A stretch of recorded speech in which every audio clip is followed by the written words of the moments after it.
In today's video, we'll be covering essential zero build tips for beginners. So if you really want to quickly improve your zero build gameplay and learn the meta of this season, this video is for you. Guys, my name is Tiltruth and I will be your Fortnite coach today. I have $200 officially earned in Fortnite in the game, and I've reached Unreal rank, which is the highest rank in zero build every season. Now the first topic we're going to cover is movement. Now movement is a huge part of the game, and this does not mean just using movement items in the game, but also using your basic character movements. And the first concept I want to cover is your basic sprint, jump, slide, and especially when it's combined with nitro. Now it may seem a little confusing, but once you watch someone do it, especially with that nitro effect on, it becomes super fluid, and the best way to move around the map is sprint, jump, slide, sprint, jump, slide, sprint, jump, slide. You'll see what I mean. Now my next tip is managing your sprint. Now you may be tempted to sprint all the time, but one thing my duo really did a good job of ingraining into my mind is to wait for your sprint to be up. So say for example, you're in a mid game or end game fight and you want to rotate around the corner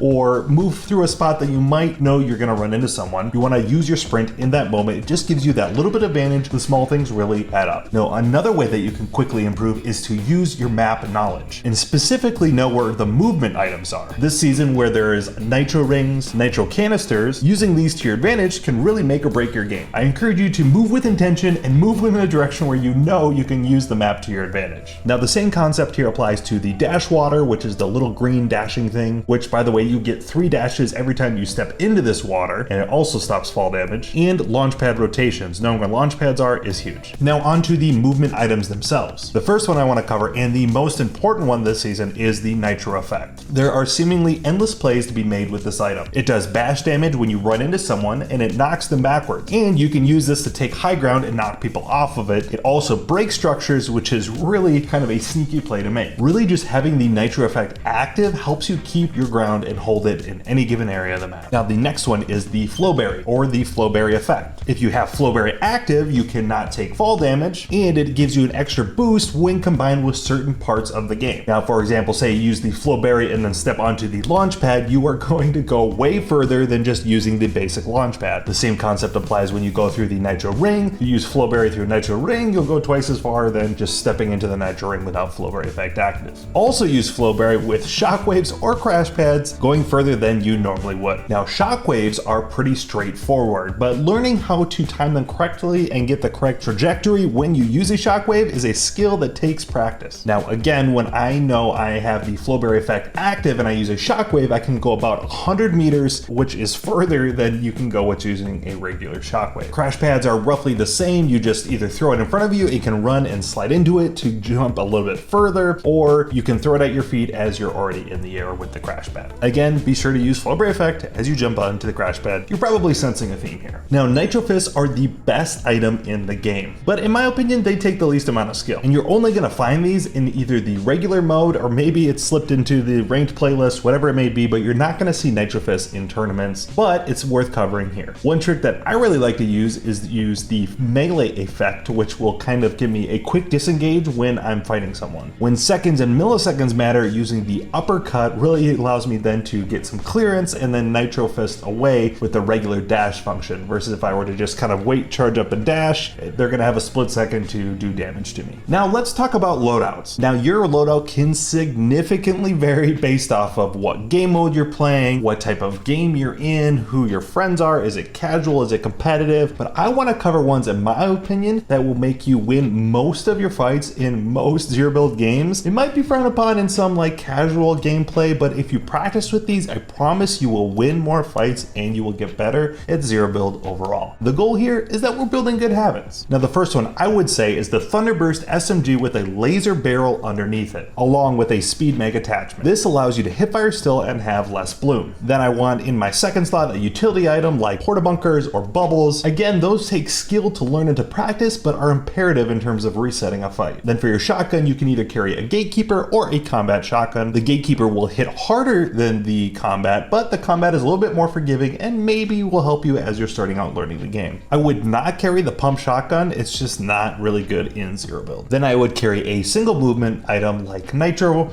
fist, flowberry, shockwaves, etc. We already covered that. And then the last spot I would say for heals. Personally, I like flowberry the most. As you can probably discern from earlier on in the video, flowberry combines with so many things in the game. It's just really great to have. After that, I would say like big pots, minis, etc. Whatever whatever heal you can find. Just make sure you have some heals so you can keep the game going. Now the second loadout I love to run is the combat AR with no drum mag is the only modification I'm really particular about on this one. With the drum mag, I think it just takes way too long to reload. Uptime for this item is huge. And then the same rules applied as the first loadout. I would literally carry just about everything the same, except maybe prioritize getting a gatekeeper here. I just really like the gatekeeper right now. Now the last loadout that I have been loving as of late, but certainly has a very high skill cap, but once you really get used to it, it is absolutely worth it, is using the DMR. And I particularly like the 4x scope or the thermal scope. Now this one takes a lot of aim training and practice to use, but you can really catch people off guard if they are not ready for it. Now here I would really want the combat shotgun because that kind of helps me spray from short to mid distance fights where the gatekeeper just isn't going to have that and can kind of make up for some of the shortcomings of the DMR. And again, the rest of the item slots will be the same. Cover, movement, heals,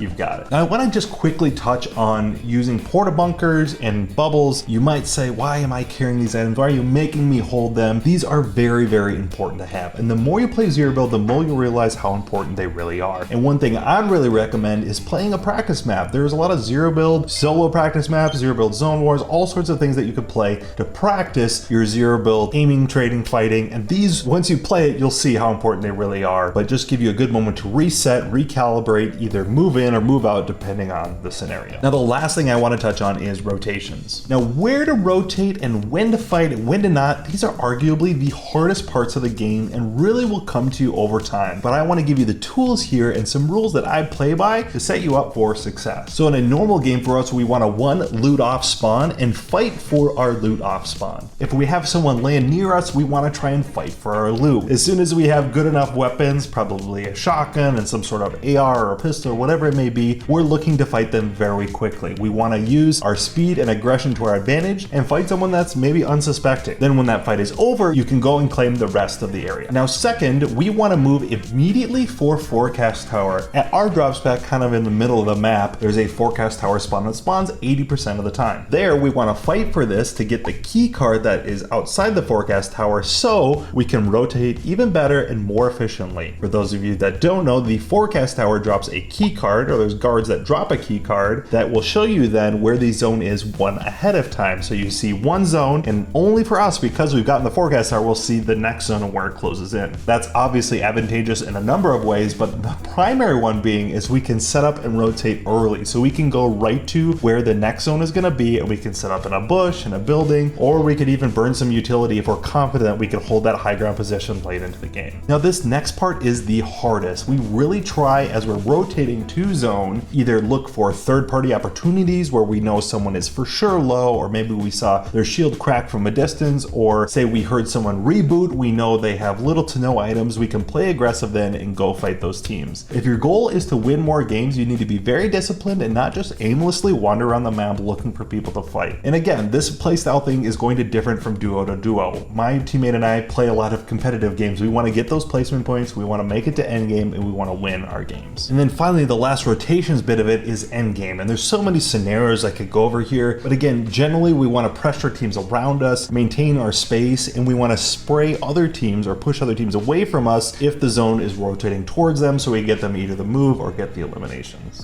Okay, now that was a lot. Now there are plenty of other things that I could go further in depth on. And if you want me to cover something specific, please let me know what that is in the comments down below for my next video. And I truly hope that you learned something new here today. The whole point of this is to teach you and show you and share some of the knowledge that I have as I've been playing this game way too much. And if it really did help you, please subscribe. It would absolutely help the channel. See you in the next video.